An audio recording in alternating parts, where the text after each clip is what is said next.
Olá, sejam bem-vindos. Estamos aqui para dar continuidade à nossa aula sobre governo. Nós falamos um pouco no vídeo anterior sobre o governo de Deus no universo.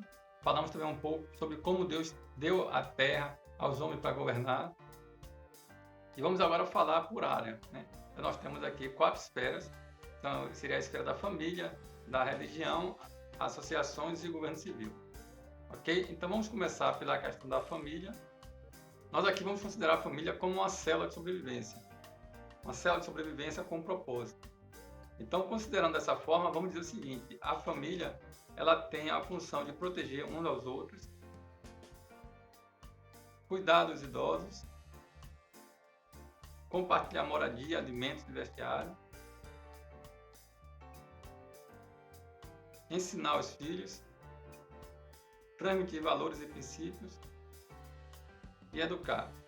Ou seja, aqui há a questão de proteção e cuidado uns com os outros. De que forma? Nós entendemos que a família ela tem um chamado de Deus, e uma família saudável, protegida, vai passar isso para uma nação também, que seria uma nação protegida e saudável. Não tem como existir uma nação bem protegida se as famílias não são protegidas, porque a família que é a base da sociedade. A nação é apenas um reflexo do que é a família. Então, falando essa parte aqui, vamos destrinchar um pouco a função de cada pessoa da família. Vamos falar na família em relação a relação aos homens, né? Então a palavra fala em Efésios como o homem deve dar a vida pela própria família, né? Pela própria esposa. Então já em Efésios nós vemos quando a palavra direciona e mostra uma das funções do homem, que é proteger a família. Quando a Bíblia fala que os maridos devem proteger as mulheres e dar vida por elas, assim como Jesus deu a vida pela igreja, devemos levar isso bem em consideração, uma das funções do homem, né? A proteção externa. Então, cabe ao homem essa questão de ser, além de um provedor, ser o protetor, né? Ele é colocado por Deus como líder da casa, para ter essa visão de proteção da casa, né? A nível de qualquer interferência externa, seja por parte de um bandido, ou qualquer pessoa que queira adentrar em sua residência, quer ameaçar seus filhos ou sua esposa, ele é que tem a prerrogativa de proteger e dar vida por sua família, né? Então, quando nós entendemos que existe uma ameaça por qualquer pessoa, né, seja contra os filhos ou contra a esposa, o homem tem essa obrigação de defender, de tomar a frente, se colocar diante da situação para resolver. Da mesma forma, entendemos a importância da figura da mulher na família, porque assim como a palavra fala em Provérbios, que depende da saúde da mulher para que haja uma edificação na família, nós entendemos que ao mesmo tempo que o homem está lá de fora, trazendo a provisão e a proteção para a família, internamente é a mulher que garante essa proteção. É a mulher que está dentro de casa, ela que está com os filhos, está acompanhando os filhos e está dando essa orientação. Nós entendemos que hoje muitas mulheres não podem ficar em casa, precisam sair para trabalhar, precisam ajudar o esposo, ou até mesmo são mães solteiras, precisam do trabalho. Mas entendemos que, dentro do possível, quanto mais tempo a mulher tem com os filhos, tem em casa, quanto mais tempo a mulher tem para ficar com os filhos, melhor é a condição da família, emocionalmente falando. Quanto mais tempo a mulher tem com os filhos, ela é a figura de proteção interna. Porque ela que vai perceber se está alguma coisa errada com os filhos, como é que os filhos estão na escola, como é que os filhos estão se sentindo dentro de casa, qualquer deficiência, sempre a mulher vai ter esse olhar e perceber o que está acontecendo com os filhos, primeiro que o homem. Que ela que vai estar mais próxima, vai estar mais perto e vai estar tomando essa direção. Com relação aos filhos, sabemos que a palavra em Efésios fala a questão dos filhos, a obrigação que tem de respeitar e obedecer os pais, né? É uma forma de honrar os pais. E é bem interessante quando nós observamos quantas vezes meninos caem para a marginalidade, para outras coisas, justamente por não ter obedecido os pais, ou simplesmente às vezes não terem os pais presentes, né? A figura dos pais ausentes muitas vezes prejudica os filhos nessa tomada de decisões. Então precisamos ter muito forte a figura dos pais para orientar os filhos, para colocar limite nos filhos.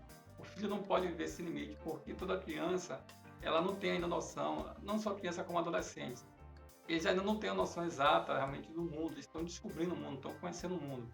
E são os pais que são mais velhos que têm essa obrigação de passar essa proteção para eles, passar o cuidado para a vida deles.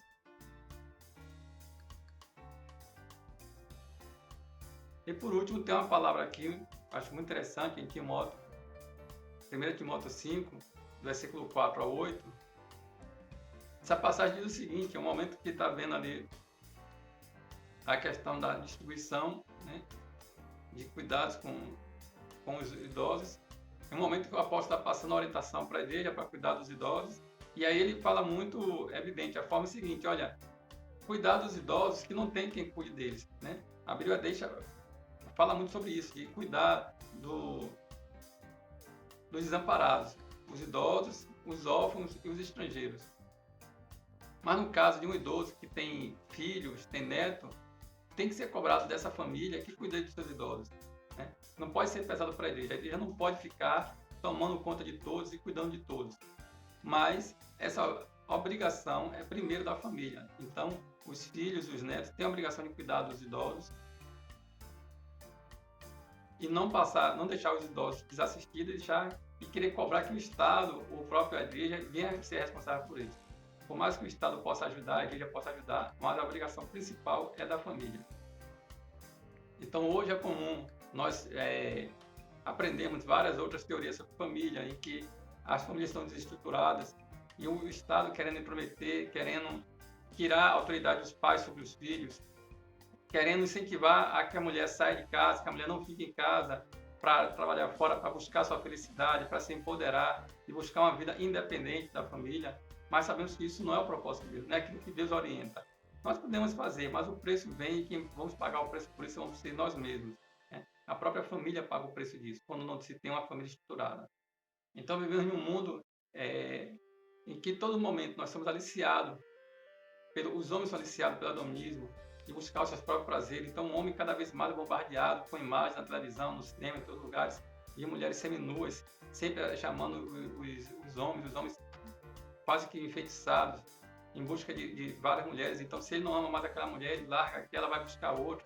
Então, ele não está, quando um homem larga uma esposa para ir atrás de outra, porque não gosta mais daquela e agora está gostando de outra, ele não está dando a vida pela família, está dando a vida pelos seus prazeres, sempre buscando os seus prazeres.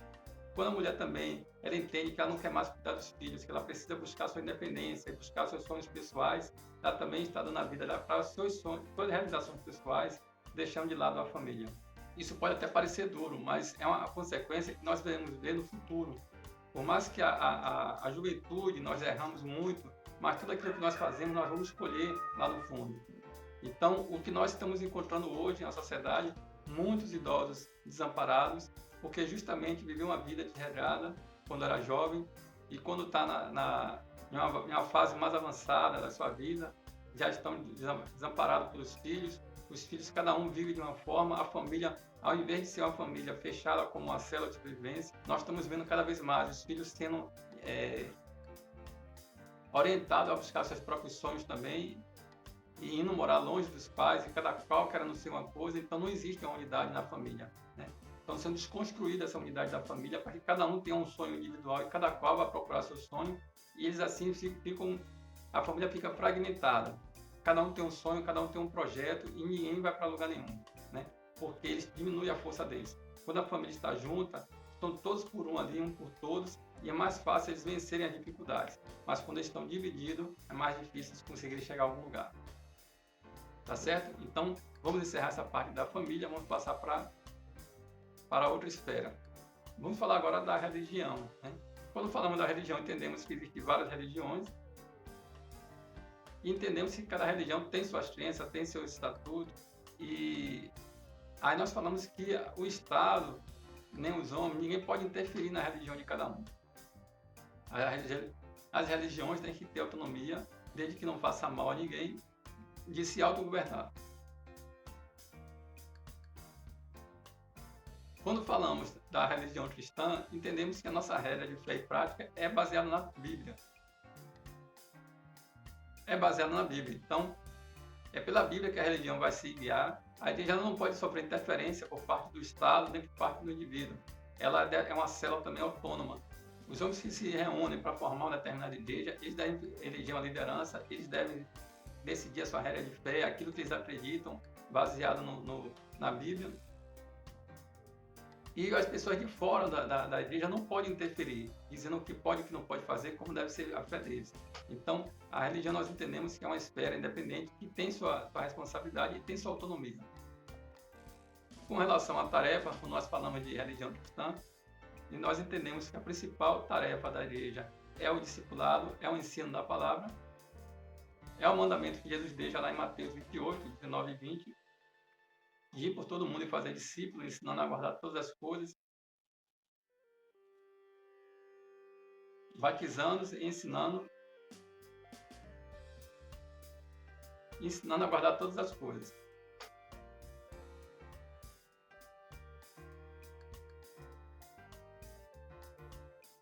Nós lemos em Atos 5, 29, quando Pedro é questionado para não falar algumas coisas, porque está tendo confusão e outros religiosos, junto com a parada do Estado, querem impedir que Pedro fale algumas determinadas coisas. E Pedro questiona, olha, é justo nós obedecermos a vocês ou a Deus? Então, o Estado nem ninguém pode interferir na esfera religiosa. Se determinada religião estabelece uma igreja, esse tem uma sua regra de fé e prática, quem está de fora não pode interferir para dizer como deve ser feito. Outra função também que nós falamos faz parte da esfera de governo da igreja, quando nós falamos que eles são chamados para pregar a palavra. O ensino da palavra deve ser uma função básica da igreja e a função primordial. Nós encontramos em Atos 6, do versículo 1 ao 3, quando existe um questionamento ali por parte dos livros. Né? Então nós lemos nessa parte de azul, quando os leigos chegam para questionar os apóstolos, porque a distribuição está sendo de forma incorreta, injusta, a distribuição de alimentos. Naquele momento ali as pessoas traziam para a igreja alguns alimentos e esses alimentos eram depois distribuídos para os mais necessitados. E os leigos falam que está tendo injustiça na distribuição. Então os apóstolos chamam eles, reúnem e dizem, olha, não é razoável que nós deixamos a palavra de Deus e sirvamos a mesa. Ou seja, olha, não é prudente que nós vamos deixar de estar pregando a palavra de Deus para nós estarmos servindo aos necessitados. Né? Estar recolhendo alimentos e distribuindo alimentos. Isso aí vocês mesmos podem fazer. Escolham entre vocês 7 homens de boa reputação e vocês mesmos encarregam eles de recolher e distribuir alimentos. Nós não podemos parar. A igreja não pode deixar a sua missão de ensinar a palavra para estar fazendo serviço social. O serviço social faz parte, está caminhando. Os próprios irmãos da igreja podem se reunir para montar um ministério para serviço social. Mas a função básica da igreja, o mandato, o chamado da igreja não é o social, é o ensino da palavra. Agora, quando a igreja ensina a palavra de Deus, as pessoas vão entendendo isso e as próprias pessoas vão se reunindo para atender essa demanda social. Tá certo? E ainda continuando um assunto bem parecido, nós falamos da livre associação. O que são isso? São quando as pessoas têm liberdade de se reunirem para atender uma demanda da sociedade, como as empresas que produzem bens, serviços ou assistência humanitária. De que forma? Os indivíduos devem ter liberdade de se reunirem entre eles para atender a demanda, tanto de oferecer produtos, serviços ou apenas oferecer ajuda aos necessitados. Temos a palavra muito boa, que eu gosto muito em Deuteronômio, capítulo 15, versículo 7 a 14, quando Moisés está orientando o povo hebreu que vai entrar na Terra Prometida, e ali eles vão formar um novo país, uma nova nação. Então, é dada a lei dizendo os deveres, o limite do Estado, como deve ser um Estado de Direito, como devem ser os juízes, né? Como deve ser a justiça na nação, como deve ser a questão das famílias, como deve ser a questão da religiosa. Mas aqui ele abre um parêntese para dizer da responsabilidade individual. Então ele diz o seguinte, olha, se houver algum israelita pobre em qualquer das cidades da terra que o Senhor, o seu Deus, está lhe dando, não endureça o vosso coração, nem feche as mãos para o irmão pobre. Ao contrário, tenha mão aberta e empreste liberadamente o que ele precisa. Cuidado que nenhum de vocês alimente pensamento ímpio. No 7º ano, o ano do cancelamento da dívida está próximo, e não quero ajudar meu irmão pobre. Ele poderá apelar ao Senhor contra você e será culpado pelo pecado. Dê generosamente e sem relutância do coração, pois por isso o Senhor, seu Deus, o abençoará em todo o seu trabalho e em tudo que você fizer. Sempre haverá pobre na terra, portanto eu lhe ordeno que abra o coração para seu irmão israelense, tanto para o pobre como para o necessitado em sua terra. Se seu concidadão hebreu, homem ou mulher, vendesse a você e servi-lo 6 anos, ao 7º ano, dar-lhe liberdade, e quando fizer, não mande embora de mão vazia. Deles com generosidade, dos animais do seu rebanho, do produto da sua ira e do seu lagar. Deles conforme a bênção que o Senhor, seu Deus, lhe tem dado. Pronto. Então vamos entender o que é que está acontecendo aqui, o que Moisés está orientando o povo. Moisés está orientando aqui para o povo hebreu a questão da responsabilidade individual, que sempre vai haver pobre em todo lugar. Mas o israelita, quando ele vê um pobre, ele deve ajudar de que forma? Deve emprestar para aquele irmão alguma coisa que ele possa sobreviver. Não é simplesmente dar. Nós entendemos que quando o necessitado está com fome, nós devemos realmente chegar ali e dar um prato de comida, dar uma cesta básica para ajudar ele. Mas entendemos que aquilo acaba, com alguns dias acaba, e ele precisa de alimento novamente. Então a melhor forma de combater a pobreza é você dando condições a ele de sair da pobreza. No livro aqui ele está falando que uma cultura onde as pessoas viviam em uma população, viviam em uma cultura agrária, então as pessoas eram comum trabalhar ou com criação de animais ou com plantação de alguma coisa. Então a forma que você tinha de ajudar era dando a ele semente, ou emprestando terra, ou dando animais para que ele pudesse criar, reproduzir e lhe pagar por aquilo. E você não deveria emprestar de uma forma qualquer para que ele ficasse sempre estável seu. Você dava condições que ele pudesse pagar e que no 7º ano você perdoaria toda a dívida dele. Aquilo que ele conseguiu pagar, ele pagava, se ele até o 7º ano, até o 6º ano ele não conseguisse pagar, no 7º ano você perdoava ele para ele não ficar endividado o resto da vida. Então assim como o Senhor libertou o povo hebreu da escravidão, Deus também quer que um homem liberte o outro homem da escravidão. Porque quando você deve a uma pessoa, você é escravo daquela pessoa que é o seu credor. E aqui a Bíblia vai falar, olha, você emprestou, você agora realmente ele está lhe devendo, vai lhe pagando como ele vai podendo, mas até o 6º ano, se você não conseguir pagar, perdoa o restante. Mas isso aqui é para criar responsabilidade nas pessoas, a questão do trabalho. Então aquela família que está com necessidade, era emprestada a ele a condições, aquilo que ele estava precisando, para que ele pudesse sobreviver, tirar dali o seu sustento e devolver o que realmente aquilo que foi emprestado. É como se hoje nós temos uma cultura de pessoas, várias famílias desempregadas, várias pessoas necessitadas na igreja. Qual a melhor forma que podemos ajudar? Sem criar paternalismo, sem criar dependência. É você ver de que forma ele pode realmente trabalhar aquilo que ele trabalha e dar condições de ele montar o próprio negócio, desenvolver o próprio trabalho, ou às vezes tomar um curso de capacitação para ele trabalhar. Então, a ajuda sempre deve ser no sentido de criar independência, né? Fazer com que aquela pessoa possa se sustentar. Essa questão de livre associação está muito relacionada hoje em dia ao que nós chamamos de livre mercado, onde existe menos interferência do governo em relação às livres associações. Tem vários estudos hoje, você pode pesquisar no Google aí, o que mais gera ajuda social é a geração de emprego. Então, quanto mais os países, as nações têm mais liberdade econômica, mais liberdade as pessoas empreenderem, menos tem pessoas necessitadas. E quanto mais existe dificuldade as pessoas empreenderem, mais existem pessoas em situação de necessidade. Então devemos ver por esse lado e repensar nossa posição em relação a isso. Não devemos passar para o Estado nem para a igreja aquilo que é nossa responsabilidade. Quando o Senhor voltar diante do julgamento, nós não vamos poder dizer assim, ó Senhor, eu pedi para a igreja ajudar as pessoas, eu pedi para o governo ajudar as pessoas. Não, vai ser aquilo que nós fizemos. A nossa responsabilidade individual. Não podemos esquecer a nossa responsabilidade. Tá certo? Vamos aqui para o próximo. Vamos falar agora de governo civil. Tem um texto bem conhecido nosso, que é Romanos 13, Romanos 13, versículo 2 ao 4. De forma breve, nós vemos o seguinte, olha, a passagem, quando o apóstolo vai dizer o seguinte, olha, não quer temer as autoridades, então faça o que é bem. Por isso, quem resiste às autoridades resiste à ordenação de Deus. Os que resistem e o que resistem trarão sobre si mesmo a condenação, porque os magistrados não são motivo de temor para quem faz o bem, mas para os que fazem o mal. Queres tu, pois, não temer as autoridades, fazei bem e terá louvor dela.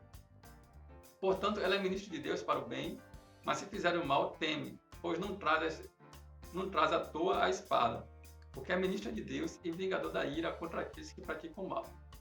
Ou seja, aqui a palavra está chamando a responsabilidade do governo civil de promover a justiça, a proteção da justiça, e que nós temos que obedecer realmente esse governo. O governo não é uma instituição ímpia, é uma instituição realmente que vem de Deus. Nós temos a noção, primeira noção de Estado de Direito, coordenação de justiça.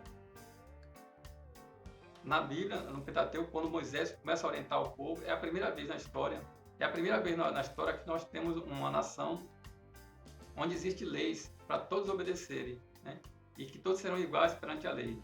É quando vem a lei de Moisés, aquela lei que Deus dá para Moisés, que nós chamamos de lei de Moisés, né? Mas na verdade são as leis de Deus. Então, pensando que a função do governo é promover a justiça, nós temos que entender algumas coisas. O que vem a ser a justiça nessa situação, nesse caso? Olha, os estudiosos cristãos eles entendem o seguinte, que o homem nasce com alguns direitos dados por Deus e ao Estado é garantir esses direitos. Quais são eles? A vida, a liberdade e a propriedade.